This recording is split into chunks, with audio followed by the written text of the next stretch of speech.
अच्छा जी, हमने डिस्कशन करनी है स्टार्ट अपनी पहले चैप्टर से। ये कॉस्ट अकाउंटिंग के एरिया से हमारा चैप्टर है। नोट्स में हमारे पास चैप्टर 1 अकाउंटिंग फॉर ओवरहेड्स। कोई भी चैप्टर शुरू करेंगे हमारी आदत होगी कि पहले इस चैप्टर की सिग्निफिकेंस देख लें पास्ट पेपर्स और ग्रिड के लिहाज से कहाँ पे ये प्लेस होता है। तो पेज नंबर 3 पे आपके पास वो जो ग्रिड नोट्स में अवेलेबल है, इसके मुताबिक ये जो चैप्टर हम शुरू करने जा रहे हैं, पहली आइटम जो ग्रिड की है, पहला जो ग्रिड है कॉस्ट एसोसिएटेड विद प्रोडक्शन। अगर आप सबके सामने वो ग्रिड आ जाए, इसमें 1 2 3 4 नंबर 4 पे आ रहा है FH absorption rate and over under absorption.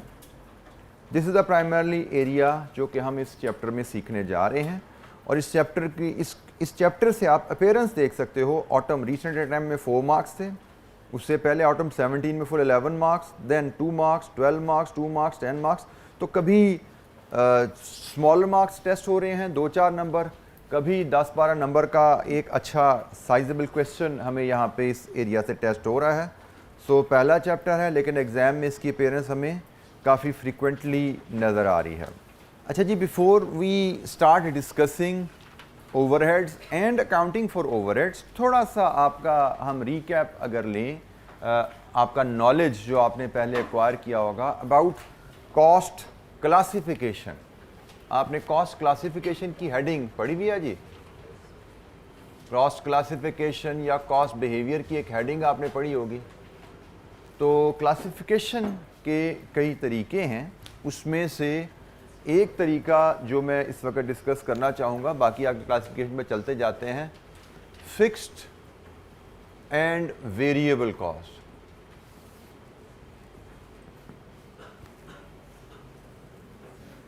और इसमें फिर हम सेमी वेरिएबल कॉस्ट को भी टच कर सकते हैं, क्योंकि ये कॉस्ट अकाउंटिंग है। सो हमें कॉस्ट की अंडरस्टैंडिंग पहले क्लियर करनी है, और उसमें हम स्टार्ट कर रहे हैं उन टर्म से जो आपने पहले पढ़ी हुई हैं। फिक्स्ड कॉस्ट क्या होती है, वेरिएबल कॉस्ट क्या होती है, how can we define them. Volume के चेंज होने से जो कॉस्ट चेंज होती है वो वेरिएबल कॉस्ट कहलाती है, और जो कॉस्ट वॉल्यूम नहीं टाइम से लिंक होती है, मंथ या साल से, उसको हम फिक्स्ड कॉस्ट कहते हैं। फिक्स्ड कॉस्ट के ऊपर वॉल्यूम का कोई असर नहीं आता, और वेरिएबल कॉस्ट के ऊपर टाइम का कोई असर नहीं आता। एग्जाम्पल अगर लेना चाहें तो फिक्स्ड कॉस्ट की एग्जाम्पल है आपकी फैक्ट्री का रेंट पर मंथ होता है या पर एनम होता है, डिपेंडिंग अपॉन द एग्रीमेंट। आप उस फैक्ट्री में कितनी प्रोडक्शन कर रहे हैं, दिस डज नॉट मैटर। इससे फर्क नहीं पड़ता कि आपका रेंट कम होगा या ज़्यादा होगा, ठीक है जी। Rent is a fixed cost. और अगर हम फैक्ट्री में बात कर रहे हैं तो रॉ मटेरियल, फॉर एग्जाम्पल अगर ये मार्कर की फैक्ट्री है तो ये प्लास्टिक जो इसमें यूज़ हो रहा है, this is a variable cost. जितने ज़्यादा मार्कर बनाएंगे उतने ज़्यादा प्लास्टिक्स आपके कंज्यूम होंगे, this is a variable cost. So fixed cost and variable cost. Then there are certain semi variable cost. ये क्या होती हैं जी? कि वो कॉस्ट जो वॉल्यूम बदलने से बदले, प्रोडक्शन बढ़ी है कॉस्ट बढ़ गई है, प्रोडक्शन कम हुई है कॉस्ट कम हुई है, वेरिएबल। वो कॉस्ट जिसका प्रोडक्शन से कोई ताल्लुक नहीं है, प्रोडक्शन बढ़ी कॉस्ट नहीं बदली, प्रोडक्शन कम हुई कॉस्ट नहीं बदली, वो फिक्स कॉस्ट कहलाती है। फिक्स कॉस्ट का ताल्लुक, जैसे आपके साथी ने बड़ा डायरेक्टली कहा, नॉर्मली टाइम से होता है, वक्त गुजरने से वो बदलती है, per month, rent is per month. Semi variable cost या इसको सेमी फिक्स कॉस्ट भी कहा जाता है, इसको सेमी फिक्स कॉस्ट भी कहा जाता है। ये वो कॉस्ट है जिसमें दोनों कंपोनेंट्स वेरिएबल और फिक्स्ड शामिल होते हैं। इसको अगर हम डिफाइन करें तो सेमी वेरिएबल या semi fixed cost stage fixed over certain level of volume, then it start rising with the increase in volume. इसकी बड़ी आसान मिसाल अगर हम लें तो आप लोगों का मोबाइल का बिल, अगर पोस्ट पेड बिल अगर आपको आदत हो किसी बच्चे को या घर में कोई यूज़ करता हो, नॉर्मली तो ज़्यादातर लोग प्रीपेड यूज़ करते हैं, बट हो सकता है आपने पोस्ट पेड का कॉन्सेप्ट सुना हो, जिसमें एक लाइन रेंट होता है कि जी 500 का लाइन रेंट है, और अगर आप 500 का लाइन रेंट वाला पैकेज लेंगे तो आपको 300 मिनट्स फ्री हैं। तो इसका मतलब 500 रुपये आपने पे कर दिए तो 300 मिनट्स आपकी कॉस्ट विल नॉट चेंज। लेकिन जब 300 मिनट से आगे आप 301, 302 वाले मिनट यूज़ करेंगे तो कॉस्ट विल स्टार्ट राइजिंग। मतलब 0 से लेके 300 मिनट्स तक कॉस्ट नहीं बदली, कॉस्ट फिक्स रही, लेकिन 300 से आगे जैसे ही मिनट चलने शुरू होंगे, वॉल्यूम बढ़ना शुरू होगा, कॉस्ट बढ़नी शुरू हो जाएगी। सो इस केस में mobile telephone bill will be termed as semi variable या सेमी फिक्स्ड कॉस्ट। जिसमें दोनों कंपोनेंट्स हैं। मोबाइल के बिल में फिक्स कंपोनेंट भी है, मोबाइल के बिल में वेरिएबल कंपोनेंट भी है। फिर इसी क्लासिफिकेशन में एक टर्म और भी यूज़ की जाती है। ये टर्म मैं इनिशियली आपसे इसलिए डिस्कस कर रहा हूँ कि आगे चल के शायद इनकी बार बार हमें बात सुनने में आए। स्टेप फिक्स कॉस्ट भी एक टर्म होती है। Cost which remains fixed for a certain level of activity, then if activity extends beyond that, cost will take a step. For example, अभी हमने थोड़ी देर पहले एग्जांपल ली थी जी फैक्ट्री के रेंट की, कि रेंट हमारा जी फैक्ट्री का से 1 लाख रुपए पर मंथ है। हमने कहा था ये फिक्स है, प्रोडक्शन करें या ना करें इट विल रिमेन फिक्स्ड। लेकिन प्रोडक्शन करें या ना करें फिक्स है, लेकिन चलो 1000 यूनिट्स पे भी रेंट 1 लाख है, 2000 यूनिट्स पे भी 1 लाख रहेगा मे बी।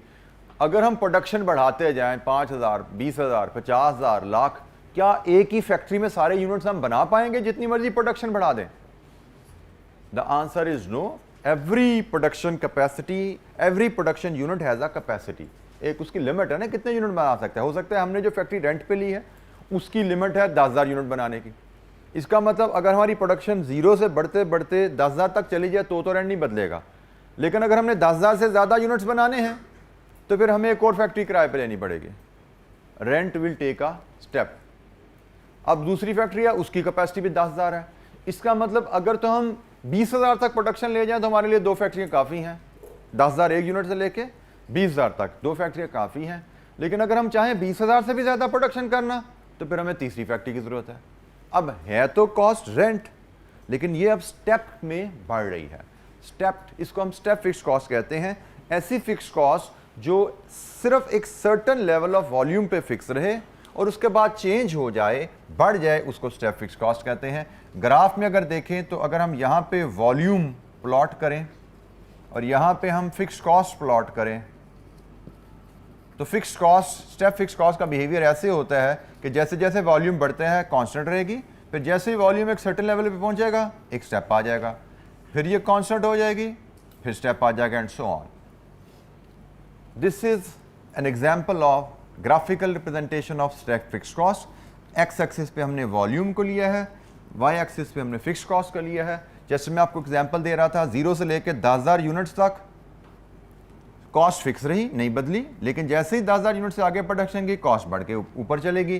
फिर में भी 20,000 यूनिट्स तक कॉस्ट नहीं बदली, लेकिन जैसे ही प्रोडक्शन 20,000 यूनिट से आगे गई कॉस्ट फिर बदल गई and so on. This is an example of stepped fixed cost. So different cost के क्लासिफिकेशन बाय बिहेवियर हम देख रहे थे कि बिहेवियर के ऊपर, वॉल्यूम से इनके रिलेशनशिप के ऊपर कॉस्ट को हम कैसे क्लासीफाई कर सकते हैं। हमने फिक्स कॉस्ट को आइडेंटिफाई किया, वेरिएबल कॉस्ट पे बात की, सेमी वेरिएबल कॉस्ट या सेमी फिक्स कॉस्ट की बात की, स्टेप फिक्स कॉस्ट की बात की। ये डेफिनेशन हैं जिनसे आप ज़्यादातर फेमिलियर थे, लेकिन उनको हमने ज़रा रीकैप लिया आगे इस कॉस्ट अकाउंटिंग के सब्जेक्ट के रेफरेंस से। सेमी वेरिएबल की मैंने जो आपको एग्जाम्पल दी,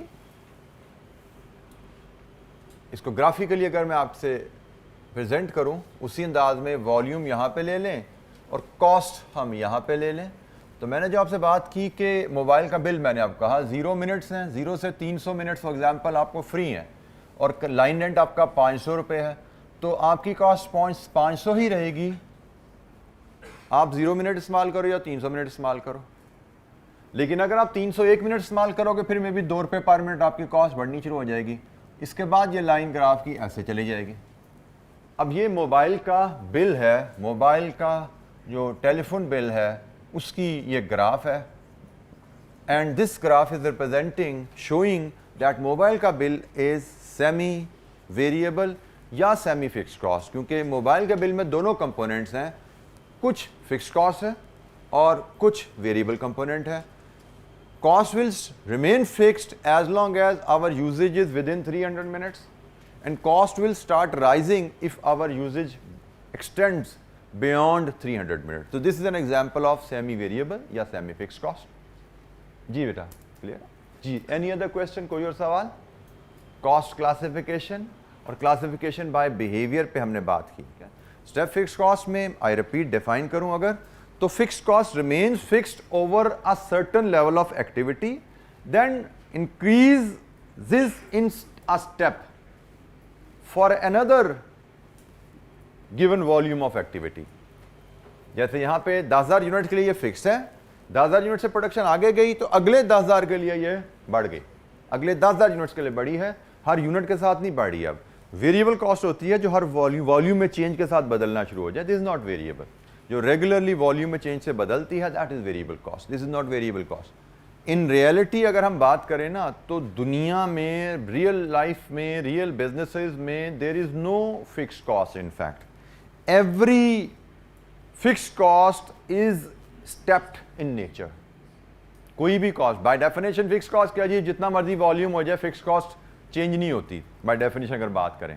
लेकिन दुनिया में कोई कॉस्ट ऐसी नहीं है जो फिक्स्ड ही रहे। फॉर एग्जांपल आपने बचपन में पढ़ा होगा जी सुपरवाइजर की सैलरी फिक्स कॉस्ट होती है, लेकिन सुपरवाइजर की सैलरी फिक्स कॉस्ट क्यों है कि सुपरवाइजर 2, 4, 5, 7, 8 वर्कर को सुपरवाइज कर रहा है।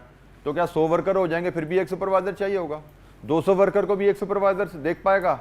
Answer is no. सुपरवाइजर की एक कैपेसिटी है, हो सकता है 10 या 15 जब वर्कर्स आ जाएं तो उसके बाद हमें एक सुपरवाइजर और ऐड करना पड़े। तो दुनिया में कोई कॉस्ट, रियलिटी में कोई कॉस्ट फिक्स नहीं होती। रियलिटी में लॉन्ग टर्म में हर फिक्स कॉस्ट आपकी स्टेप फिक्स कॉस्ट बन जाती है। क्योंकि हर जो रिसोर्स है उसकी एक कैपेसिटी होती है जिसके बाद वो एक्सपायर हो जाता है। फैक्ट्री है, फॉर एग्जांपल आपको कहा जाता है depreciation is a fix cost, तो भाई डेप्रिसिएशन फिक्स कॉस्ट है एक प्लांट की ना, बट एक प्लांट की तो कैपेसिटी है, वो 5,000 यूनिट बनाएगा। अगर आपने 12,000 यूनिट बनाने हैं, एक प्लांट 5,000 यूनिट बनाता है, 12,000 यूनिट बनाने के लिए कितने प्लांट चाहिए? 3। तो डेप्रिसिएशन तो 3 गुना होगी ना। Depreciation is no more fix cost. 5,000 तक वो फिक्स है, लेकिन जैसे ही 5,000 से कॉस्ट बढ़ेगी 2 प्लांट आ जाएंगे, 2 प्लांट की डेप्रिसिएशन चार्ज होना शुरू हो जाएगी। जैसे ही प्रोडक्शन 10,000 से बढ़ेगी 3 प्लांट करने पड़ेंगे, 3 प्लांट की डेप्रिसिएशन चार्ज होना शुरू हो जाएगी। अब depreciation is a fixed cost but it is a step fix cost. तो रियलिटी में जैसे मैंने कहा कि कोई भी कॉस्ट हमेशा फिक्स नहीं रहती। रियलिटी में, रियल लाइफ में, बिजनेसेस में हर fixed cost basically step fix cost ही बन जाती है। जी जनाब, एनी क्वेश्चन? कोई सवाल यहां तक? कॉस्ट क्लासिफिकेशन हम डिस्कस कर रहे हैं और उसमें कॉस्ट के बिहेवियर को हम डिस्कस कर रहे हैं। डिफरेंट तरह के जो बिहेवियर कॉस्ट शो करते हैं, बाय बिहेवियर उनकी जो नाम है। अच्छा जी, कॉस्ट को देखने का एक और तरीका जो कि हमारी डिस्कशन को आगे लेकर चलेगा इस चैप्टर के ऊपर, that is direct cost and indirect cost.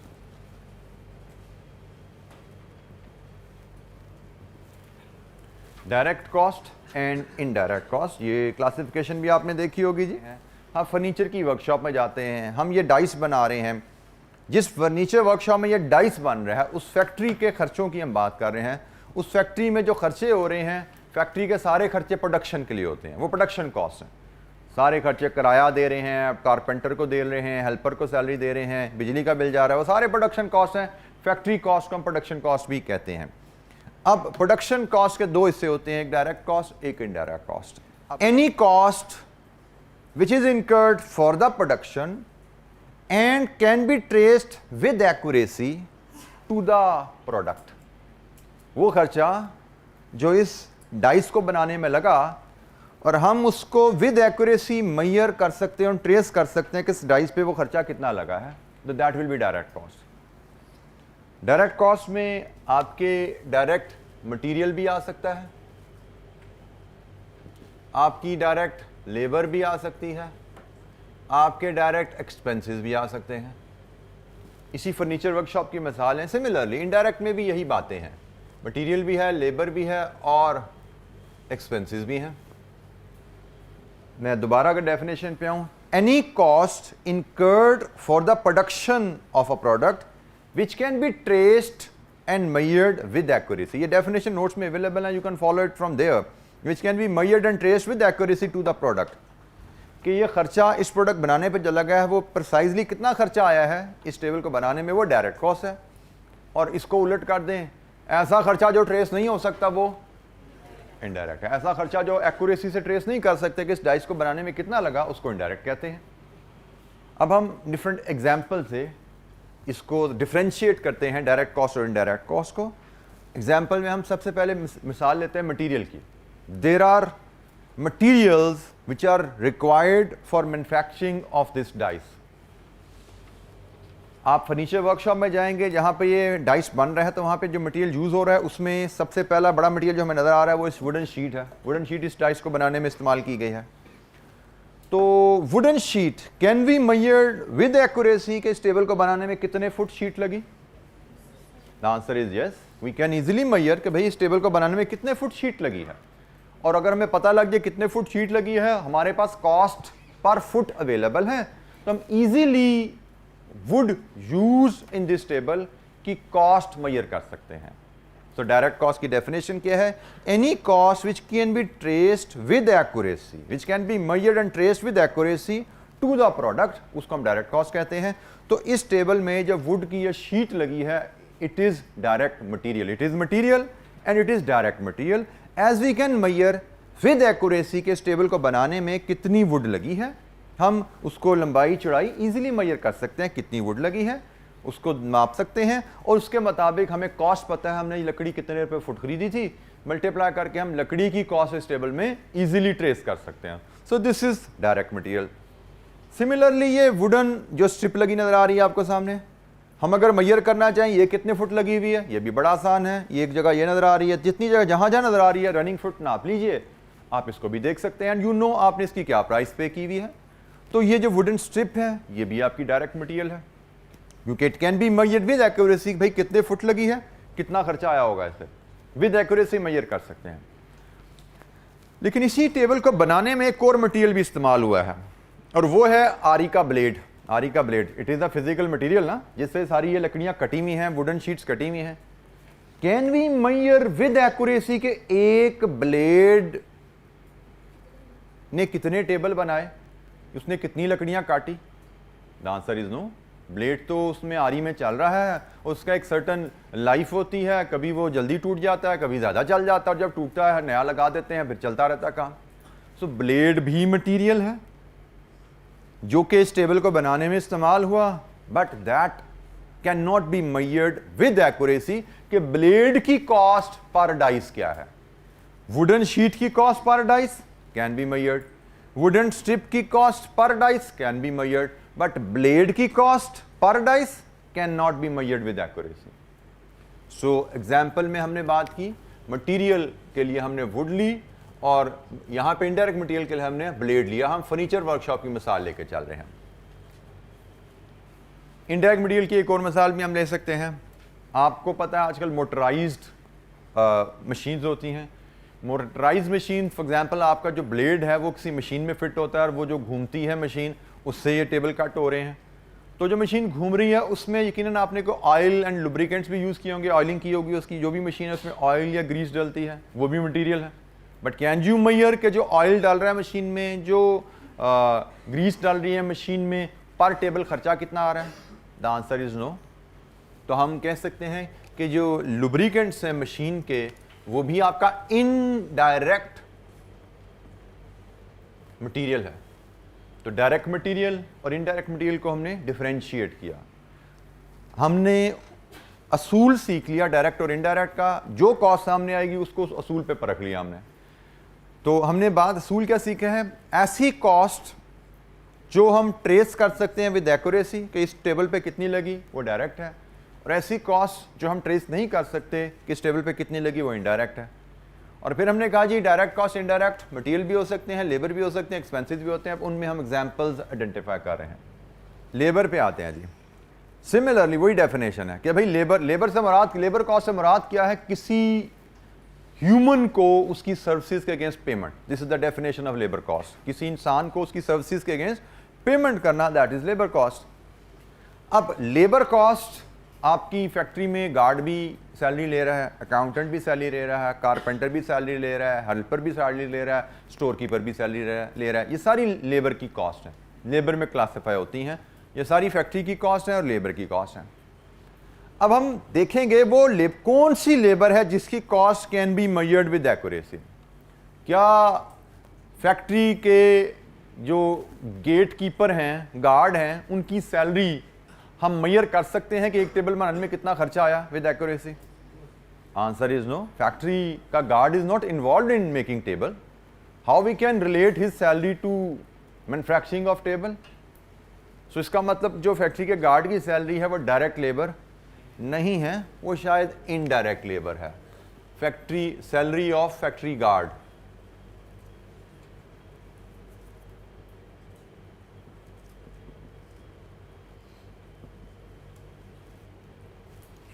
इसके पहले अगर आ जाएं हम अपने कारपेंटर की तरफ आ जाएं, जिसकी सैलरी ही हमने एग्री की हुई है 500 रुपया पर डाइस, एक डाइस बनाओगे 500 मिलेंगे। तो इसका मतलब कारपेंटर की सैलरी जो हम पे कर रहे हैं वो हम प्रिसाइजली एक्यूरेसी से बता सकते हैं एक टेबल की कितनी पे की है। सो कारपेंटर की salary is direct labour. Carpenter की सैलरी, कारपेंटर जो हमारा वुड का कारीगर है जो कि इस टेबल को बनाने में इन्वॉल्व है, उसकी सैलरी हमने रखी हुई है 500 रुपये पर यूनिट। तो वो तो एक यूनिट पे कितना खर्चा आया हमें पता है। फिर कारपेंटर के साथ हमने हेल्पर्स भी अटैच किए होते हैं जो उनको टूल ला के दे रहे हैं, जो उनको मटेरियल ला के दे रहे हैं, भाई मुझे लकड़ी ला दो, मुझे ये स्ट्रिप्स ला दो, मुझे हैमर ला दो, मुझे ऑयल ला दो लुब्रिकेशन के लिए, मुझे आप ब्लेड ला दो आरी के लिए। हेल्पर्स, सफाई कर दो इस एरिया की, उनको भी सैलरी दे रही है factory. Can there salary be traced कि भाई ये एक टेबल पे कितना काम किया उन्होंने? The answer is no. Helper जो है वो तो प्रोडक्ट बनाने में काम ही नहीं कर रहे, वो प्रोडक्ट बनाने पे काम करेंगे तो उनकी सैलरी को हम प्रोडक्ट से रिलेट कर सकेंगे ना। हेल्पर तो प्रोडक्ट बनाने पे काम ही नहीं कर रहे, हेल्पर तो जो लोग प्रोडक्ट बना रहे हैं उनकी मदद कर रहे हैं। सो जो हेल्पर की सैलरी है वो भी आपकी इनडायरेक्ट, वो भी आपकी इनडायरेक्ट लेबर कहलाएगी। सो एनी कॉस्ट, फिर अगेन डायरेक्ट और इनडायरेक्ट की कॉस्ट की डेफिनेशन पे चले जाइए। Any cost which can be traced with accuracy to the product that is direct cost. And usually इसको फर्दर डिफाइन करने का एक तरीका जो किसी बुक में लिखा नजर आता है वो ऐसा है कि डायरेक्ट मटेरियल वो है जो प्रोडक्ट का हिस्सा बन गया, जैसे लकड़ी इस प्रोडक्ट का हिस्सा बन गई, this is another way to define. Direct material वो है जो इस प्रोडक्ट का हिस्सा बन गया, तो जैसे लकड़ी है। इनडायरेक्ट मटेरियल वो है जो इस्तेमाल तो हुआ, बनाने में प्रोडक्ट का हिस्सा नहीं बना, जैसे मैंने मिसाल दी थी आरी का ब्लेड, जैसे मैंने मिसाल दी ऑयल, जैसे हेल्पर ने सफाई के लिए जो कपड़ा इस्तेमाल किया वो भी मटेरियल है लेकिन वो इस प्रोडक्ट का हिस्सा नहीं बना। This is another way to define direct and indirect material. Similarly direct labour and indirect labour को भी डिफाइन करने का तरीका है कि उस लेबर की कॉस्ट जिसने प्रोडक्ट बनाई, जैसे कारपेंटर है जिसने प्रोडक्ट पे काम किया वो डायरेक्ट है, और उस लेबर की कॉस्ट जिसने प्रोडक्ट पे काम नहीं किया लेकिन प्रोसेस में इन्वॉल्व था, प्रोडक्ट पे नहीं काम किया प्रोसेस में इन्वॉल्व था, जैसे हमने कहा सैलरी ऑफ फैक्ट्री गार्ड, जैसे हमने कहा हेल्पर की सैलरी, प्रोसेस में इन्वॉल्व है, जिस प्रोसेस में जिस प्रेमिसेस में ये बन रहा है फर्नीचर वहां पे उनकी ड्यूटी है, रोल है, बट प्रोडक्ट बनाने में इन्वॉल्व नहीं, तो वो इनडायरेक्ट हो गए। This is another way to look at to identify. जनाब कोई सवाल? डायरेक्ट एंड इनडायरेक्ट पे हम बात कर रहे हैं। सिमिलरली एक्सपेंसेस की बात हो सकती है। Any cost which is neither material nor labour, उसको हम एक्सपेंसेस कैटेगरी में डाल देते हैं। मटेरियल क्या होता है? जैसे मैंने कहा फिजिकल, लकड़ी, ऑयल, कपड़ा, ब्लेड्स, फिजिकल जो आइटम्स हैं उनको मटेरियल कहते हैं। लेबर क्या है? कॉस्ट जो हम इनकर कर रहे हैं किसी भी ह्यूमन को उसकी सर्विसेज के अगेंस्ट, वो लेबर है। सो ऐसी कॉस्ट जो ना मटेरियल है ना लेबर है उसको हम एक्सपेंसेस कैटेगरी में डाल देते हैं। जैसे इलेक्ट्रिसिटी एक्सपेंस, इलेक्ट्रिसिटी एक्सपेंस अब ना ये मटेरियल है ना ये लेबर है, तो उसको हम एक्सपेंस कैटेगरी में डाल देते हैं। जैसे rent of the factory, neither material nor labour, तो एक्सपेंस कैटेगरी में चलेगी। सो एनी कॉस्ट जो कि ना मटेरियल कैटेगरी में आती है ना लेबर कैटेगरी में आती है उसको हम एक्सपेंस कैटेगरी में ट्रीट करते हैं। और एक्सपेंस भी डायरेक्ट भी हो सकते हैं, इनडायरेक्ट भी हो सकते हैं। कोई मिसाल? दो मिसालें तो मैंने बोल दी यहां पे, इलेक्ट्रिसिटी, रेंट, ये दोनों इनडायरेक्ट एक्सपेंसेस हैं। फैक्ट्री में रेंट लगा, बट फैक्ट्री का रेंट है, फैक्ट्री में 1 यूनिट बनाओ, 2 बनाओ, 15 बनाओ, 100 बनाओ, 1000 बनाओ, रेंट का कोई ताल्लुक पर यूनिट से है ही नहीं। It can not be measured with accuracy के पर यूनिट बनाने की वजह से रेंट इनकर हुआ, रेंट यूनिट बनाने की वजह से इनकर ही नहीं हो रहा, तो it can not B direct cost. Similarly बिजली, बिजली का कुछ ताल्लुक तो प्रोडक्शन से जरूर है बट बिजली सिर्फ प्रोडक्शन में इस्तेमाल नहीं हो रही, बिजली तो लाइटों में भी इस्तेमाल हो रही है, बिजली तो पंखों में भी इस्तेमाल हो रही है। तो you can not measure with accuracy के एक टेबल बनाने पे कितनी बिजली लगी। तो बिजली का खर्चा ज़रूर है, बट इसमें यह भी ध्यान में रखना, इसका कोई डायरेक्ट इनडायरेक्ट का ताल्लुक आपने मिक्स नहीं करना फिक्स्ड और वेरिएबल से। ठीक है जी, there could be variable indirect cost, there could be variable fixed cost. हाँ, ये बात तो क्लियर है कि जो डायरेक्ट कॉस्ट होती हैं वो सारी की सारी वेरिएबल होती हैं। डायरेक्ट कॉस्ट सारी की सारी वेरिएबल होती हैं, लेकिन जो इनडायरेक्ट कॉस्ट होती हैं वो वेरिएबल भी हो सकती हैं, वो फिक्स्ड भी हो सकती हैं। जैसे मिसाल अब मैं आपको यहाँ पे, अब देखें दोनों अलग-अलग क्लासिफिकेशन है, लेकिन दोनों को हमने जहन में रखना है। जैसे मैंने यहाँ पे जो ब्लेड की मिसाल ली, blade will it be variable और फिक्स्ड? ब्लेड जिससे आप टेबल की लकड़ी काट रहे हैं, भाई जितने ज्यादा टेबल बनाओगे उतने ज्यादा ब्लेड यूज होंगे ना। It can not be considered fix. ऐसा नहीं है कि एक ब्लेड आपने लगा लिया तो। फिक्स की डेफिनेशन क्या थी? Cost which changes with time. तो क्या ब्लेड का ताल्लुक टाइम से है या इस्तेमाल से है? इस्तेमाल से है, तो blade is a variable cost, it has no link with the time. Oil for lubrication, इसका ताल्लुक टाइम से है या मशीन के इस्तेमाल से है? मशीन के इस्तेमाल से है। तो इसका मतलब आपकी ये ब्लेड भी वेरिएबल है, ये लुब्रिकेंट्स ये दोनों वेरिएबल कॉस्ट हैं। लेकिन अगर हम रेंट की बात करें ये फिक्स है।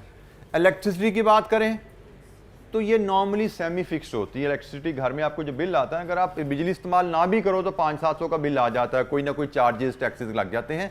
जीरो भी इस्तेमाल हो तो कुछ ना कुछ बिल आता है। इसमें कुछ फिक्स कंपोनेंट भी होते हैं, वेरिएबल कंपोनेंट भी होते हैं। तो बहरहाल जो यहाँ पे मैं आपको उस डिस्कशन को इससे रिलेट करूँ तो डायरेक्ट कॉस्ट की डेफिनेशन हमें पता है। डायरेक्ट कॉस्ट की मैंने आपको मटेरियल लेबर की एग्जांपल दे दी, एक्सपेंसेस की एग्जांपल मैंने देनी है, लेकिन मैंने लिंक कर दिया वहाँ से कि डायरेक्ट कॉस्ट सारी वेरिएबल होती हैं। इनडायरेक्ट कॉस्ट की डेफिनेशन हमें पता है, इनडायरेक्ट कॉस्ट की हमने एग्जांपल ले ली हैं तीनों कैटेगरी में। और इनडायरेक्ट कॉस्ट के बारे में मैंने बताया कि यहाँ पे वेरिएबल भी होती हैं, फिक्स भी होती हैं। इनडायरेक्ट कॉस्ट में वेरिएबल कंपोनेंट भी हो सकता है, फिक्स भी हो सकता है। हमारे जहन में कहीं ये ना आ जाए कि भाई जो इनडायरेक्ट कॉस्ट होती हैं वो सारी फिक्स होती हैं, ये सारी वेरिएबल होती हैं। It's not like that. ये सारी वेरिएबल होंगी जो डायरेक्ट कॉस्ट है, लेकिन इनडायरेक्ट कॉस्ट में दोनों कंपोनेंट हो सकते हैं। Any question? ये दोनों जो क्लासिफिकेशन डिस्कस कर रहे थे इनका मैंने ताल्लुक भी आपसे शेयर किया। एक हमारी एग्जांपल रह गई एक्सपेंसेस की, डायरेक्ट एक्सपेंसेस की। कोई एग्जांपल बताएगा वो बच्चा? Licence fee for expensive products को अगर मैं थोड़ा सा इसको मॉडिफाई कर दूं, रॉयल्टी फी कह लें अगर हम, ठीक है। रॉयल्टी का कॉन्सेप्ट अगर आपको हो तो जब आप किसी पेरेंट कंपनी के लाइसेंस के अंडर कोई प्रोडक्शन करते हैं तो जनरली उस लाइसेंस की रिक्वायरमेंट होती है कि you must pay x amount per unit. For example may be ये आपका जो मैकडोनल्ड जैसे यहाँ पे पाकिस्तान में चल रहा है या KFC जैसे चल रहा है, they may have this agreement with the McDonald US कि जी आपने 10% ऑफ द बर्गर प्राइस आपने हमें पे करना है। तो इसका मतलब अगर आपने 500 का बर्गर या मील बेचा है तो पता है कि 50 रुपये रॉयल्टी की मद में हेड ऑफिस जाने हैं। आपने 1000 रुपये की डील बेची है तो पता है 1000 में से 100 रुपया 10% हेड ऑफिस जाना है। This is called royalty and this is direct cost. आपको this is neither material nor labour, so this is expensive and this is direct expense because it can be measured with accuracy. एक burger के पीछे कितनी payment की? Burger 500 का बेचा है तो 50 रुपये गए हैं, बर्गर या डील आपने 1000 की बेची है तो 100 गया है। Royalty is a good example for direct expenses। अच्छा जी, डायरेक्ट कॉस्ट, इनडायरेक्ट कॉस्ट, तो हमने अंदाज में इनको क्लासिफाई किया। अब एक और टर्म से आपका तारुफ, जो हमारा टॉपिक है अकाउंटिंग फॉर ओवरहेड्स की तरफ चलते हैं। इनडायरेक्ट कॉस्ट को कलेक्टिवली हम ओवरहेड्स भी कहते हैं। Collectively indirect cost are called overheads. हमारा टॉपिक है ना अकाउंटिंग फॉर ओवरहेड्स। तो ओवरहेड्स होते क्या, पहले ये समझ लें हम। अभी मैंने आपकी आसानी के लिए तमाम कॉस्ट को सिर्फ प्रोडक्शन कॉस्ट तक मैं ले आया था, क्योंकि मैंने देखा था आप में से कुछ बच्चों ने जो एग्जांपल मुझे देने की कोशिश की वो प्रोडक्शन कॉस्ट से रिलेट कर रही थी। लेकिन हमें पता है कॉस्ट तो प्रोडक्शन भी होती है, नॉन प्रोडक्शन भी होती हैं। कॉस्ट को हम प्रोडक्शन और नॉन प्रोडक्शन के अंदाज में भी तकसीम कर सकते हैं। तो उस लिहाज से याद रखिएगा, जो डायरेक्ट कॉस्ट होती हैं वो सारी की सारी प्रोडक्शन कॉस्ट होती हैं। डायरेक्ट कॉस्ट सारी की सारी प्रोडक्शन कॉस्ट होती हैं। प्रोडक्शन कॉस्ट से मराद वो कॉस्ट जो प्रोडक्ट को प्रोड्यूस करने में इनकर हुई, प्रोडक्ट को बनाने में इनकर हुई, उसको प्रोडक्शन कॉस्ट कहते हैं। तो वो सारी प्रोडक्शन कॉस्ट होती हैं डायरेक्ट कॉस्ट। लेकिन इनडायरेक्ट कॉस्ट में there are certain head office cost. For example, हमने तो अभी फैक्ट्री कॉस्ट में रह रहे थे ना। मैं अगर यहाँ से फैक्ट्री से निकल के हेड ऑफिस में भी आ जाऊँ तो हेड ऑफिस में भी मटेरियल इस्तेमाल हो रहा है, जैसे हेड ऑफिस में वाउचर्स इस्तेमाल होते हैं। हेड ऑफिस में भी लेबर को सैलरी दी जा रही है, जैसे अकाउंटेंट को सैलरी दी जाती है। ये हेड ऑफिस की सैलरी है, ये लेबर है। और हेड ऑफिस में भी तो बिजली का बिल भी आता है और रेंट भी आता है। तो अगर ये फैक्ट्री है, ये हेड ऑफिस है, तो फैक्ट्री के जो इनडायरेक्ट कॉस्ट होते हैं इनको हम प्रोडक्शन ओवरहेड्स कहते हैं, और जो हेड ऑफिस में इनडायरेक्ट कॉस्ट इनकर होते हैं इनको हम एडमिनिस्ट्रेटिव ओवरहेड्स कह सकते हैं। इनको फर्दर क्लासिफाई करना चाहें तो सेलिंग ओवरहेड्स भी आएंगे यहाँ पे।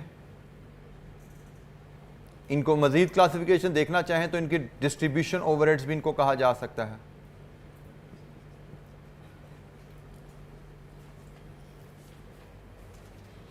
So direct cost is production cost. Indirect cost which is incurred in factory, indirect cost which is incurred in factory, that is also production cost. And head office की सारी cost indirect होंगी, लेकिन ये सारी नॉन प्रोडक्शन कॉस्ट हैं। इनकी अगर main heading देखें तो ये सारी नॉन प्रोडक्शन कॉस्ट हैं, ये सारी नॉन प्रोडक्शन ओवरहेड्स हैं, ये सारे नॉन प्रोडक्शन ओवरहेड्स हैं। और इनकी फर्दर क्लासिफिकेशन हो सकती है admin overhead, selling overhead, distribution overheads. ये अगेन ये जो क्लासिफिकेशन है ये सिर्फ मैंने आपको अंडरस्टैंडिंग के लिए बताई। हेड ऑफिस का खर्चा हम पढ़े हैं कॉस्ट अकाउंटिंग। कॉस्ट अकाउंटिंग का बेसिक मकसद कल जैसा को बताया था, प्रोडक्ट कॉस्ट मेजर करना होता है। कॉस्ट अकाउंटिंग का बेसिक ऑब्जेक्टिव होता है प्रोडक्ट कॉस्ट मेजर करना। और जब हम कहते हैं कि कॉस्ट अकाउंटिंग में हम मेजर करते हैं प्रोडक्ट कॉस्ट, तो product cost means only production cost. मतलब हमारे कॉस्ट अकाउंटिंग के सब्जेक्ट में सिर्फ हमने इन दो हेड से डील करना है, डायरेक्ट प्रोडक्शन कॉस्ट और इनडायरेक्ट प्रोडक्शन कॉस्ट, जिसको हम प्रोडक्शन ओवरहेड्स दिखाते हैं। वो मैंने सिर्फ आपकी अंडरस्टैंडिंग के लिए अलहदा कराया कि भाई ये भी खर्चे होते हैं, बट ये कॉस्ट अकाउंटिंग में नहीं आते। ये खर्चे नॉन प्रोडक्शन कॉस्ट कहलाते हैं। हम कॉस्ट अकाउंटिंग में तो प्रोडक्ट की कॉस्ट मेजर करना सीखते हैं, और प्रोडक्ट की कॉस्ट जब मेजर करते हैं तो उसमें सिर्फ प्रोडक्शन कॉस्ट शामिल की जाती है। प्रोडक्ट की कॉस्ट में नॉन प्रोडक्शन कॉस्ट शामिल नहीं की जाती। बिजनेस में, ओवरऑल बिजनेस में प्रोडक्शन कॉस्ट भी इनकर हो रही होती हैं, नॉन प्रोडक्शन कॉस्ट भी इनकर हो रही होती हैं, लेकिन cost per unit means production cost only. जी जनाब, कोई सवाल? अभी तक हम बिल्कुल बेसिक्स एस्टैब्लिश कर रहे हैं अपनी। हमने अभी तक अगर हम देखें क्या सीखा है आज, या रिवाइज किया है, कुछ सीखा है, कुछ रिवाइज किया है। हमने कॉस्ट क्लासिफिकेशन का एक अंदाज देखा बाय बिहेवियर। इसको हम कहते हैं cost classification by behaviour. Behaviour को लेके कॉस्ट को किस तरह तकसीम किया जा सकता है। Fixed cost, variable cost, semi variable या semi fixed cost and step fixed cost. ये डिफरेंट क्लासिफिकेशन है। अगर हम काउंट करें 1, 2, 3 और 4, ये 4 क्लासिफिकेशन है बाय बिहेवियर। कॉस्ट को 4 टाइप्स में तकसीम किया जा सकता है बाय बिहेवियर, जिनको हमने ग्राफिकली भी कुछ को मैंने आपसे एक्सप्लेन किया। फिर हमने एक और अहम तरीका कॉस्ट को क्लासिफाई करने के लिए सीखा, direct cost and indirect cost. उसमें ज़्यादातर हमारी डिस्कशन महदूद रखी हमने प्रोडक्शन कॉस्ट के हिसाब से कि प्रोडक्शन प्रोसेस में डायरेक्ट कॉस्ट कैसे आइडेंटिफाई की जा सकती हैं, प्रोडक्शन प्रोसेस में इनडायरेक्ट कॉस्ट को हम किस तरह आइडेंटिफाई करते हैं। डायरेक्ट कॉस्ट में मटेरियल, लेबर एंड एक्सपेंसेस को भी हमने अलग-अलग डिफाइन करके आइडेंटिफाई कर लिया एग्जाम्पल से। इनडायरेक्ट कॉस्ट में भी मटेरियल, लेबर और एक्सपेंसेस की हमने एग्जाम्पल को कंसिडर कर लिया। देन प्रोडक्शन कॉस्ट के लिहाज से तो हमारी डिस्कशन यहां तक है, और कॉस्ट अकाउंटिंग में हम प्रोडक्ट कॉस्ट ही जानना चाहते हैं। प्रोडक्ट कॉस्ट का मतलब प्रोडक्शन कॉस्ट ओनली ही होता है। तो कॉस्ट अकाउंटिंग का रेफरेंस हमारी डिस्कशन यहीं तक रहने वाली है, लेकिन मैंने आपको बिजनेस की अदर कॉस्ट से भी थोड़ा सा तारुफ करवा दिया, जो कि हमारी यहां पे यूज होने वाली है। डिस्कशन में शायद हमारे कहीं ना कहीं आएगी, लेकिन हमारी वर्किंग में नॉन प्रोडक्शन कॉस्ट में शामिल नहीं होना। But as an accountant you should know कि आपके बिजनेस में डिफरेंट जो कॉस्ट इनकर होती हैं वो कौन कौन सी हैं। अच्छा जी, हमारा कॉस्ट अकाउंटिंग में जैसे मैंने आपसे बात की, हमसे कहा जाता है प्रोडक्ट की कॉस्ट मेजर करें। As an accountant you should know कि आपसे जब भी प्रोडक्ट कॉस्ट मेजर करने को कहा जाएगा, आपको सबसे पहले जो सवाल जिसका जवाब चाहिए before you start working on product cost, which system of costing is being followed. This is a question जिसका आंसर आपको मिलेगा तो ही आप प्रोडक्ट की कॉस्ट मेजर कर सकते हैं। आपको पता होना चाहिए there are two accounting system which are followed. There are two costing systems which are followed. One is called marginal costing. The other is called absorption costing. हमसे अगर पूछा जाए प्रोडक्ट की कॉस्ट बताइए क्या है, तो हम प्रोडक्ट की कॉस्ट उस वक्त तक नहीं बता सकते जब तक हमें पता ना हो कि हमें किस सिस्टम के तहत प्रोडक्ट की कॉस्ट बतानी है, कैलकुलेट करनी है। इन दो टर्म से फेमिलियर है जी आप? मार्जिनल कॉस्टिंग, एब्जॉर्प्शन कॉस्टिंग की टर्म्स सुनी पड़ी है कहीं? वाकई नहीं? अच्छा, तो जी बड़ा सिंपल सा इनमें सिंपल सी इन सिस्टम की अंडरस्टैंडिंग है और बड़ी वेरी माइनर डिफरेंस। आपसे पूछा जाए आप कौन सा सिस्टम फॉलो कर रहे हैं, उसके बाद ही प्रोडक्ट कॉस्ट बनाई जा सकती है। मैं एक टेबल की मदद से आपको इन दोनों सिस्टम में फ़र्क समझा देता हूं।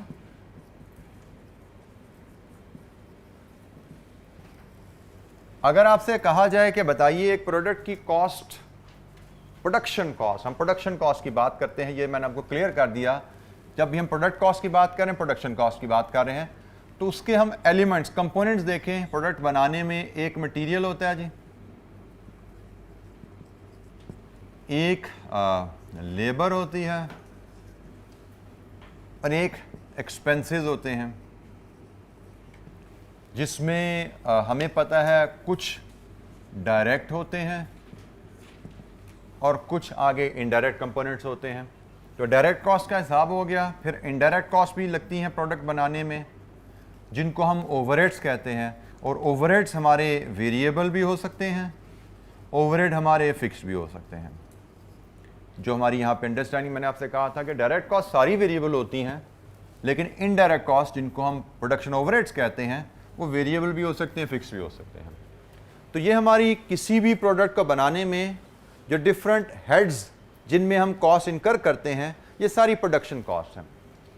अगर हमसे पूछा जाए जी एक यूनिट आपने बनाया, फॉर एग्जांपल ये डाइस, ये कितने का पड़ा, तो अंडर मार्जिनल कॉस्टिंग हम हिसाब करेंगे। मटेरियल लगा इसमें 500 का से, लेबर लगी इस एग्जांपल इसमें 200 की, रॉयल्टी हमने सपोज पे की 100 की, वेरिएबल ओवरहेड हमारा पर यूनिट लगा, कैसे लगा इस पर बाद में बात करते हैं, सपोज 50 का। मार्जिनल कॉस्टिंग के तहत आप सिर्फ वेरिएबल कॉस्ट प्रोडक्ट कॉस्ट में शामिल करते हैं। ये जो ओवरहेड्स हैं, इनडायरेक्ट कॉस्ट, ये फिक्स्ड है। फिक्स्ड कॉस्ट का कोई हिस्सा आप प्रोडक्ट कॉस्ट में शामिल नहीं करेंगे under this system. So marginal costing के तहत आपसे कोई पूछे डाइस कितने का है, तो 700, 800, 850 का है। लेकिन अगर आपकी कंपनी एब्जॉर्प्शन कॉस्टिंग फॉलो कर रही है, फिर आपसे पूछा जाए ये डाइस कितने का है, तो आप कहेंगे जी 500 का मटेरियल है, 200 की लेबर है, 100 के एक्सपेंसेस डायरेक्ट हैं, 50 के वेरिएबल खर्चा है और शायद 75 का फिक्स खर्चा पर यूनिट भी है, तो कॉस्ट बन जाती है 925। तो एक डाइस बनाने की कॉस्ट क्या है, that depends which system we are following. If we are following marginal costing system, we will only include variable production costs. Marginal costing कहती है कि product cost means only variable production cost. सिर्फ variable production cost आपकी product cost में शामिल होनी चाहिए। Absorption costing कहती है कि आप variable production के साथ साथ फिक्स्ड प्रोडक्शन कॉस्ट भी इंक्लूड कर सकते हैं अपनी प्रोडक्ट कॉस्ट में। मतलब मैं बार बार बोल रहा हूं कि प्रोडक्शन कॉस्ट के अलावा तो कोई खर्चा आना ही नहीं है। हम यहां पे टोटल प्रोडक्शन कॉस्ट मेजर कर रहे हैं under marginal costing, under absorption costing. So product cost measure करने के लिए हमारे पास दो ऑप्शन होती हैं। हम मार्जिनल कॉस्ट के तहत भी प्रोडक्ट कॉस्ट कैलकुलेट कर सकते हैं, हम एब्जॉर्प्शन कॉस्ट के तहत भी प्रोडक्ट कॉस्ट कैलकुलेट कर सकते हैं। दैट डिपेंड्स हमारी कंपनी की पॉलिसी क्या है। जी जनाब, कोई सवाल यहां तक? मार्जिनल कॉस्टिंग और एब्जॉर्प्शन कॉस्टिंग दो कॉस्टिंग के सिस्टम हैं। प्रोडक्ट कॉस्ट कैलकुलेट करने के दो तरीके हैं। मार्जिनल कॉस्ट से मुराद वेरिएबल कॉस्ट भी लिया जाता है, मार्जिनल कॉस्ट से मुराद वेरिएबल कॉस्ट भी लिया जा सकता है। ठीक है जी। तो मार्जिनल कॉस्ट कहती है जी सिर्फ वेरिएबल कॉस्ट को आप शामिल कीजिए कि एक डाइस एक प्रोडक्ट बनाने में जो वेरिएबल खर्चा लगा है सिर्फ वो शामिल कीजिए इसकी कॉस्ट में। जबकि एब्जॉर्प्शन कॉस्ट कहती है कि आप फिक्स खर्च कॉस्ट जो फिक्स प्रोडक्शन ओवरहेड जो लगे हैं, फिक्स्ड प्रोडक्शन ओवरहेड्स में जो फिक्स कॉस्ट लगी हैं उनको भी आप प्रोडक्ट कॉस्ट में शामिल कीजिए।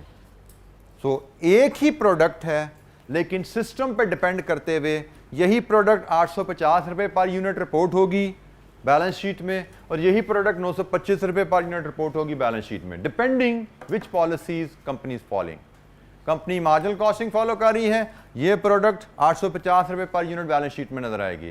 कंपनी एब्जॉर्प्शन कॉस्टिंग फॉलो कर रही है, यही प्रोडक्ट 925 रुपये पर यूनिट बैलेंस शीट में नजर आएगी। इन्वेंट्री की कॉस्ट आपको पता है कि जो कॉस्ट होती है उसी पे इन्वेंट्री वैल्यू करके बैलेंस शीट में जाती है।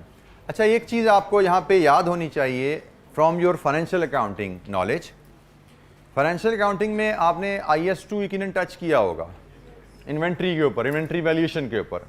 तो आपका IS2 क्या कहता है, इन्वेंट्री को किस सिस्टम के तहत वैल्यू करना चाहिए?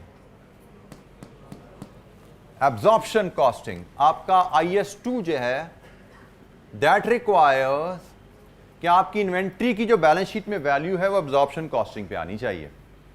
लेकिन हम जब मैनेजमेंट अकाउंटिंग पढ़ते हैं या कॉस्ट अकाउंटिंग पढ़ते हैं तो कॉस्ट अकाउंटिंग में हम दोनों सिस्टम्स को स्टडी करते हैं, क्योंकि एज कॉस्ट अकाउंटेंट हमें एब्जॉर्प्शन कॉस्टिंग आनी चाहिए, क्योंकि हमने इन्वेंट्री की वैल्यू फाइनेंशियल अकाउंट्स के लिए बनानी है।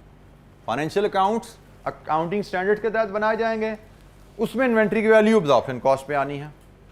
तो cost as a cost accountant, if we land in real practical professional life in cost accounting department, so we must know कि इन्वेंट्री की वैल्यू जो हमें अपने फाइनेंस अकाउंटिंग डिपार्टमेंट को देनी है वो एब्जॉर्प्शन कॉस्ट पे बेस होगी। हमें वो वैल्यूएशन भी हमें आनी चाहिए, कॉस्ट पर यूनिट कैसे निकालते हैं हमें पता होना चाहिए। लेकिन नॉर्मली मैनेजमेंट अकाउंटिंग में जब हम डील कर रहे होते हैं तो most of the time we are interested in marginal cost. Management accounting जो कल आपसे मैंने तारुफ करते बताया था, डिसीजन मेकिंग में मैनेजमेंट को हेल्प करती है, और मैनेजमेंट अकाउंटिंग जब हमने डिसीजन मेकिंग के लिए यूज करनी है उसमें most of the time we are interested in marginal cost. तो इसलिए हमें दोनों एंगल्स को समझना है, मार्जिनल कॉस्ट को भी समझना है, एब्जॉर्प्शन कॉस्ट को भी समझना है। IS2 अकाउंटिंग बहरहाल रिक्वायर करती है कि आप इन्वेंट्री को वैल्यू करें एब्जॉर्प्शन कॉस्ट पे, और यहां पे मैंने बार बार आपको एम्फसाइज कर रहा हूं ओनली प्रोडक्शन कॉस्ट। ये भी डायरेक्ट तो कॉस्ट होती प्रोडक्शन है, इनडायरेक्ट भी हम सिर्फ प्रोडक्शन कॉस्ट की बात कर रहे हैं। डायरेक्ट कॉस्ट तो होती ही प्रोडक्शन है, लेकिन इनडायरेक्ट जो हमने लेनी है उसमें नॉन प्रोडक्शन भी आ जाते हैं, लेकिन कॉस्ट पर यूनिट में सिर्फ प्रोडक्शन कॉस्ट शामिल की जाती है। अच्छा जी, हमारा जो चैप्टर है अकाउंटिंग फॉर ओवरहेड्स, इसका हमारा स्कोप क्या है मैं पहले आपसे शेयर करूं। सबसे पहले तो इसमें हमने एब्जॉर्प्शन कॉस्टिंग को डिस्कस करना है। अकाउंटिंग फॉर ओवरहेड्स में हम फोकस करने जा रहे हैं इस सिस्टम के ऊपर।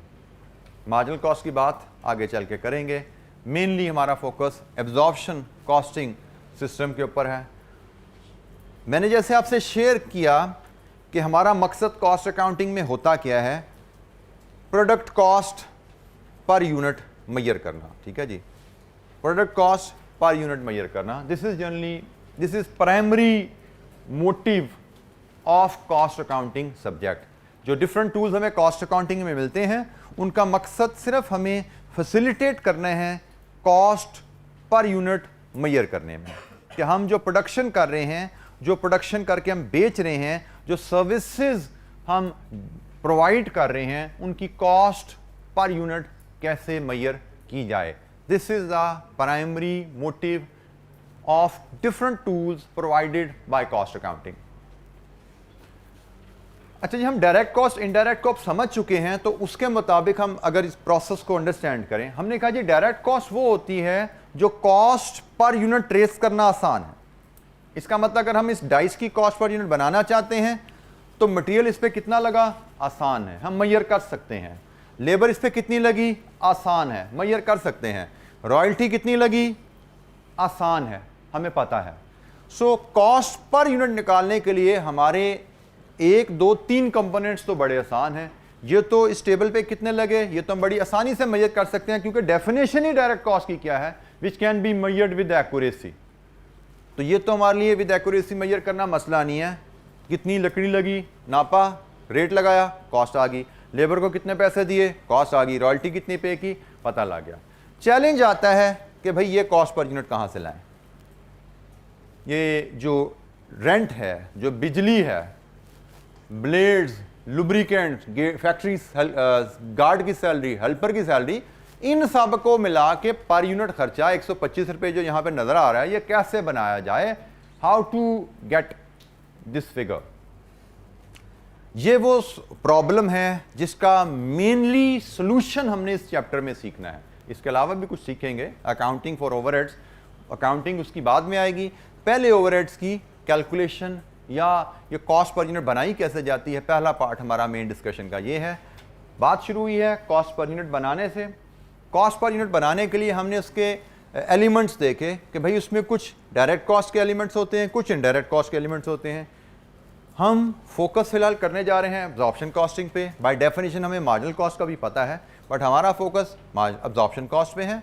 हमने कहा जी जो डायरेक्ट कॉस्ट है वो तो कॉस्ट पर यूनिट मेजर करना बड़ा आसान है, that is not challenging thing. लेकिन जो इनडायरेक्ट कॉस्ट है उसको पर यूनिट मेजर करना, क्योंकि उसकी डेफिनेशन में लिखा हुआ है it can not be measured with accuracy. Accuracy से मेजर नहीं हो सकता। एक्यूरेसी से नहीं हो सकता तो इसका मतलब कोई अंदाजा लगाना पड़ेगा। तो what is the way to estimate indirect cost per unit, ये हम सीखने जा रहे हैं जी। How to estimate indirect production cost, जिसको हम प्रोडक्शन ओवरहेड्स भी कहते हैं।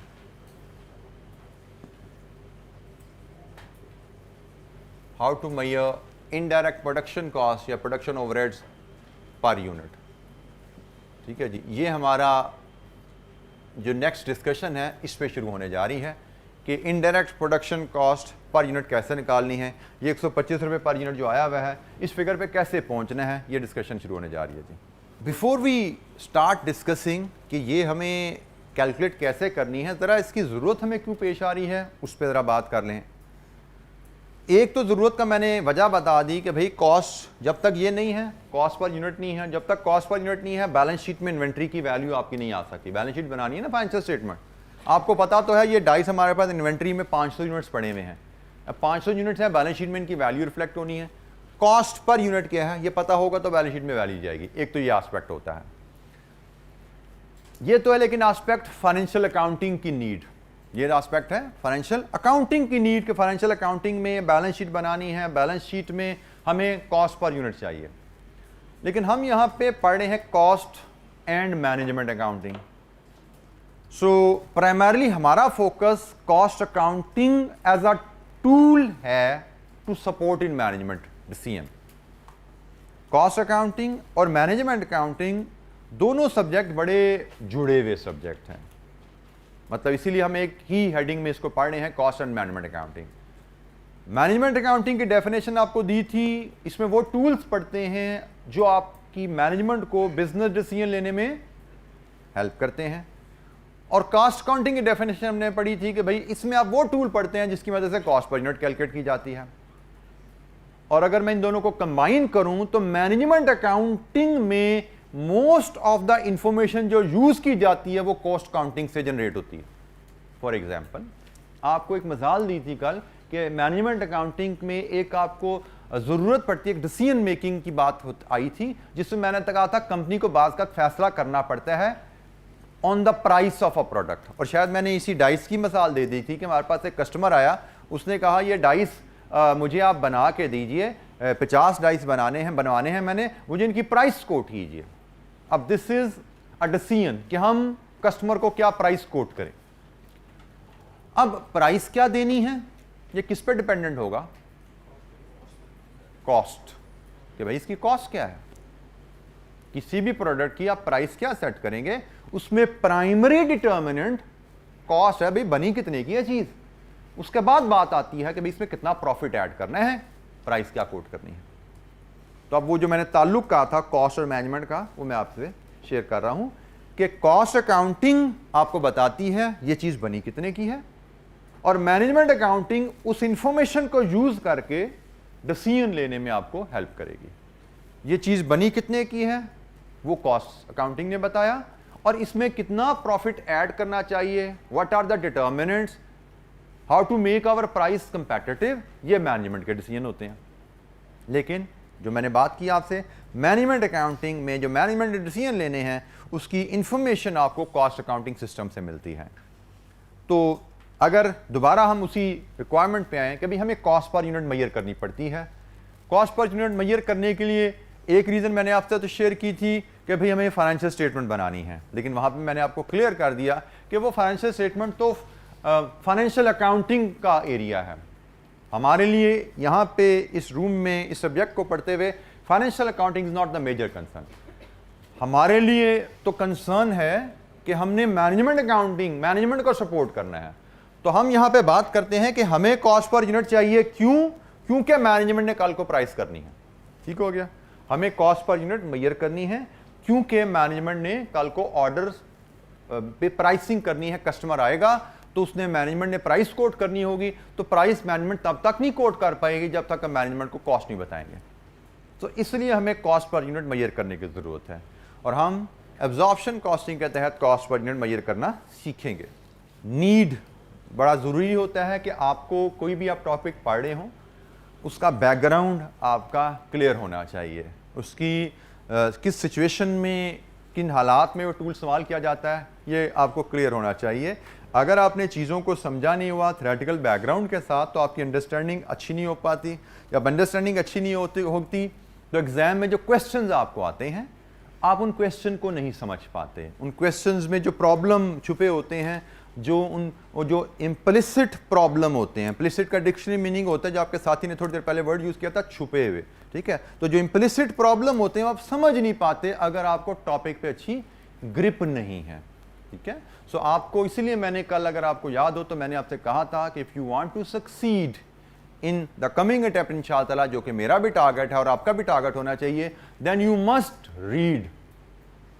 कैलकुलेट भी करेंगे, एग्जाम्पलें भी करेंगे, सवाल भी करेंगे, बट उनसे पहले read text book, read notes, कहानियाँ जो लिखी हुई हैं उनको पढ़िए। लगता है शायद आपको कहानियों का कोई मीनिंग नहीं है, लेकिन rest assured these stories they help you develop the basics और अंडरस्टैंडिंग ऑफ द कॉन्सेप्ट। और जितनी अच्छी आपकी अंडरस्टैंडिंग होती है उतने अच्छे अंदाज में क्वेश्चन को, प्रॉब्लम को पढ़ के समझ पाते हो, उसका सलूशन प्लान कर पाते हो, क्योंकि जैसे मैंने कल आपसे शेयर किया था, सबसे अहम स्किल जो आपकी इग्नोर हो जाती है एग्जाम प्रेपरेशन के लिए, that is question reading, question comprehension and it's planning. Question के प्रॉब्लम को समझ के उसके आंसर को प्लान करना, this is very very important skill जिसको आपने बिल्ड करना है, जिसके लिए बहुत ज़रूरी है कि आपकी रीडिंग बहुत स्ट्रांग हो। रीडिंग स्ट्रांग आपकी one way to improve it, book read, text book read करने से। अच्छा जी, कमिंग बैक टू अगेन, जो हमने सारी अपना जो ऑब्जेक्टिव आइडेंटिफाई किया कि हमारी जो ऑब्जेक्टिव यहाँ पे क्या है कि हम कॉस्ट पर यूनिट बनाएं। कॉस्ट पर यूनिट किस लिए बनाएं? कि मैनेजमेंट उस कॉस्ट की बेस पे प्राइस सेट कर सके। अब यहां पे एक कॉन्सेप्ट आता है, एक थोड़ा सा आपकी मैं अंडरस्टैंडिंग चेक करूं। आपने कॉस्ट बतानी है जिसके ऊपर मैनेजमेंट प्राइस अपनी कस्टमर को कोट करेगी।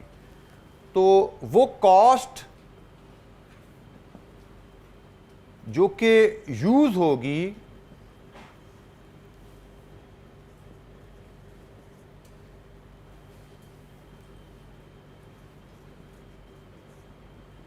should it be actual और estimated? सोच के जवाब दीजिएगा, जरा सोच के जवाब दीजिएगा। मैं फिर सिनेरियो जरा दिन में आइए। एक कस्टमर आया है, उसने कहा जी मैंने इस तरह के 50 टेबल आपसे बनवाने हैं, मुझे इनकी प्राइस कोट कीजिए। एस्टिमेटेड, बिल्कुल ठीक है। एक्चुअल कॉस्ट तो आती है जब प्रोडक्ट बन जाती है, तो प्रोडक्ट तो तब बनेगी जब हमें ऑर्डर मिलेगा। तो एस्टिमेटेड प्राइस के ऊपर, एस्टिमेटेड कॉस्ट के ऊपर प्राइस की वर्किंग की जाती है। ठीक हो गया जी। अब आइए अगेन डायरेक्ट कॉस्ट के ऊपर। अब डायरेक्ट कॉस्ट एस्टिमेट करना अगेन नॉट एन इशू। मेरे पास टेबल का डिजाइन सैंपल पड़ा हुआ है ना, अगर तो आई कैन इजीली मेजर कितनी लकड़ी लगी, कितना उसका रेट है, कस्टमर से पता करके लकड़ी कितने की लगेगी। कारपेंटर को बुला के उससे पूछना भाई इस टेबल को बनाने के कितने पैसे लोगे। अगर हम नई चीज़ बना रहे हैं, पुरानी पहले भी बनाते रहे तो हमें पता होगा, वो कोई मसला नहीं है। रॉयल्टी कितनी देते हैं हमें पता होगा। डायरेक्ट कॉस्ट एस्टिमेट करना is not an issue again, but problem आती है इनडायरेक्ट कॉस्ट एस्टिमेट करने में, क्योंकि इनडायरेक्ट कॉस्ट की मिसाल आपके सामने बार बार हम लेते आ रहे हैं। कभी फैक्ट्री में बिजली का बिल आता है, फैक्ट्री का हम रेंट पे करते हैं, गार्ड की सैलरी देते हैं, सुपरवाइजर की सैलरी देते हैं, ऑयल एंड लुब्रिकेट्स हैं, ब्लेड्स हैं, हेल्पर्स हैं, क्लीनिंग मटेरियल है, and so there are so many indirect cost जो फैक्ट्री में इनकर हो रही हैं, जिनके लिए पर यूनिट पर टेबल कॉस्ट मेजर करना हमारे लिए बड़ा मुश्किल है। तो absorption is a system.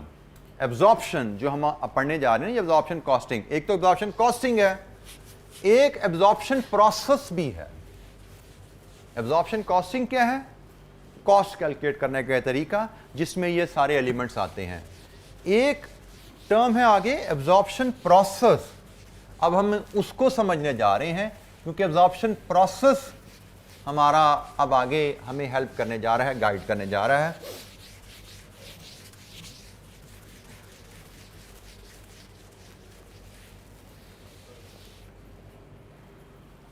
Absorption process क्या है?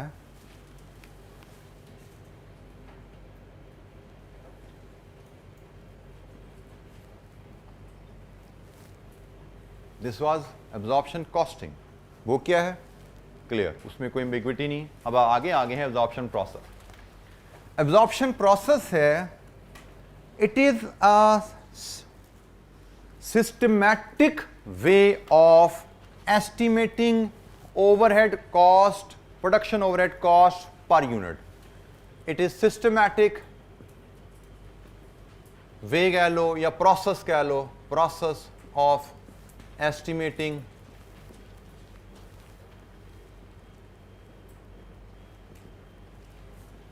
production overhead per unit। कि एक यूनिट बनाने पे अंदाजन प्रोडक्शन ओवरहेड्स हमारे कितने आएंगे, क्योंकि हमने पहले बात कर ली हमारा तो सारा हिसाब अंदाजे पे चलना है, हमारी कॉस्ट पर यूनिट एस्टिमेटेड ही बननी है। तो एस्टिमेटेड कॉस्ट ओवरहेड को एक सिस्टमैटिक वे में कॉस्ट पर यूनिट में बनाना, ये हम इसको एब्जॉर्प्शन कहते हैं। एब्जॉर्प्शन प्रोसेस की एक खूबी होती है और वो होती है कि एब्जॉर्प्शन प्रोसेस ये जो ओवरहेड कॉस्ट, जो ये ओवरहेड कॉस्ट पर यूनिट होती है, इसके लिए normally it links cost to normally, let me put the word normally, links cost to the time taken to produce one unit। ठीक है जी, कि आपकी ओवरहेड कॉस्ट पर यूनिट क्या आएगी, उसको जनरली ये लिंक करता है ये प्रोसेस कि एक यूनिट बनाने को टाइम कितना लगता है। बहुत नहायत ही सिंपल वे में ओवरहेड कॉस्ट पर यूनिट अगर हम लेना चाहते हैं तो हम इस फॉर्मूले को फॉलो कर सकते हैं। Production overhead cost per unit is equal to budgeted production overheads, overheads को हम OH से भी एब्रीवेट कर लेते हैं, budgeted production overheads divided with budgeted production। This is the first and foremost simple case of absorption process। जैसे हमने बात की कि हमने एस्टिमेटेड कॉस्ट पर यूनिट बनानी होती है, और अब हम सिर्फ बात करें एब्जॉर्प्शन प्रोसेस की जिसमें हम estimated overhead cost per unit बनाने की बात कर रहे हैं। सबसे आसान और डायरेक्ट सिंपल वे क्या है, बजटेड से क्या मुराद होता है, for the time being estimated. आगे चल के हम इसको मजीद एलैबोरेट करेंगे इस टर्म को, हमारी बड़ा एक पूरा चैप्टर है बजटिंग पे, एक क्वेश्चन आता है हमारा बजटिंग पे, वहाँ पे जब जाएंगे तो इस टर्म की जो मजीद डेफिनेशन है उसको मैं क्लैरिफाई करूँगा। But for the time being budgeted का मतलब एस्टिमेटेड ही लीजिए आप। तो हम कहते हैं जब भी हमसे हमारी मैनेजमेंट पूछेगी कि भाई मुझे ये डाइस की कॉस्ट बताओ, मेरे पास एक कस्टमर आया है, मैंने उसको कोट करना है इसकी कॉस्ट, हमने डायरेक्ट कॉस्ट तो आसानी से मैयर कर ली, इनडायरेक्ट कॉस्ट का मसला आएगा। इनडायरेक्ट कॉस्ट पर यूनिट क्या है, उसके लिए हम आते हैं इस फार्मूले पे। हम देखते हैं बजटेड प्रोडक्शन ओवरहेड्स हमारे क्या हैं। यूजुअली हम एनुअल बेसिस पे ये डाटा लेते हैं, एनुअल प्रोडक्शन और annual overheads divide with annual production. हम अंदाज़ा लगाएंगे कि भाई अगले साल, जिस साल में हमने इसकी प्राइस सेट करनी है, उस साल में हमारा खर्चा कितना आने वाला है ओवरहेड्स के मद में। फॉर एग्जांपल हमने कहा जी हमारा खर्चा आने वाला है 10 मिलियन का प्रोडक्शन ओवरहेड की मद में। प्रोडक्शन ओवरहेड्स में क्या क्या चीज़ें आती हैं उस पर हम बात कर चुके हैं। फैक्ट्री रेंट है, फैक्ट्री के इनडायरेक्ट अदर कॉस्ट हैं, बिजली है, helper salary, guard etcetera etcetera. उन सब को हमने बजट किया कि अगले साल हमारा इन हेड्स में खर्चा कितना आने वाला है, सपोज 10 मिलियन। और फिर हमने एस्टिमेट किया कि अगले साल हम अंदाजन कितने यूनिट्स ये प्रोड्यूस करेंगे। ये अंदाज़ा कैसे किया, मे बी हमने पिछले साल अपनी प्रोडक्शन देखी क्या थी, उसके हिसाब से हमने देखा हम कितनी ग्रोथ अगले साल लेना चाह रहे हैं। तो लेट्स अज्यूम हमने कहा जी अगले साल जो हम यूनिट्स बनाएंगे वो होंगे शायद 50,000।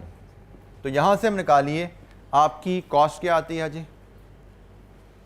Production overhead cost per unit क्या आ रही है, ₹200। अच्छा, this is the most simple scenario of determining production overhead cost per unit. Production overhead cost per unit को हम कॉस्ट अकाउंटिंग की लैंग्वेज में ओवरहेड एब्जॉर्प्शन रेट भी कहते हैं, ओवरहेड एब्जॉर्प्शन रेट, जिसको हम OAR से एब्रीवेट भी कर देते हैं। तो हमारा ओवरहेड एब्जॉर्प्शन रेट क्या है, 200 रुपये पर unit. Production overhead cost per unit को हम ओवरहेड एब्जॉर्प्शन रेट भी कहते हैं। इस केस में हमारा ओवरहेड एब्जॉर्प्शन रेट क्या है? 200 per unit. This is the most simple way of determining overhead cost per unit using absorption process. Marginal costing क्या है? एब्जॉर्प्शन कॉस्टिंग क्या है? एब्जॉर्प्शन कॉस्टिंग के तहत कॉस्ट पर यूनिट बनाने में हमें हेल्प लेनी पड़ती है एब्जॉर्प्शन प्रोसेस से। एब्जॉर्प्शन कॉस्टिंग के तहत कॉस्ट पर यूनिट बनाने के लिए एब्जॉर्प्शन प्रोसेस हमें क्या मदद देता है? एब्जॉर्प्शन प्रोसेस हमें हमारी production overhead cost per unit को एस्टिमेट करने का एक सिस्टमैटिक तरीका बताता है। और सिस्टमैटिक तरीके का सबसे बेसिक फार्मूला मैंने अभी आपसे शेयर किया, budgeted annual production overheads divided with budgeted annual production. This gives you an estimated production cost per unit. Estimated production cost per unit को हम overhead absorption rate भी कहते हैं। overhead absorption rate इस केस में 200 रुपये per unit है। So how to determine estimated overhead cost per unit? ये हमने बिल्कुल भी बेसिक वे में बिगनिंग बैकग्राउंड सारा बिल्ड किया, कॉस्ट क्लासिफिकेशन के साथ, कॉस्ट बिहेवियर के साथ, प्रोडक्शन ओवरहेड्स को आइडेंटिफाई किया, मार्जिनल एब्जॉर्प्शन कॉस्टिंग, दो सिस्टम्स को फ़र्क समझा, और एब्जॉर्प्शन कॉस्टिंग की हमने आप समझे एक बेसिक फार्मूला जिससे आप समझे हमारी डिस्कशन शुरू होनी है।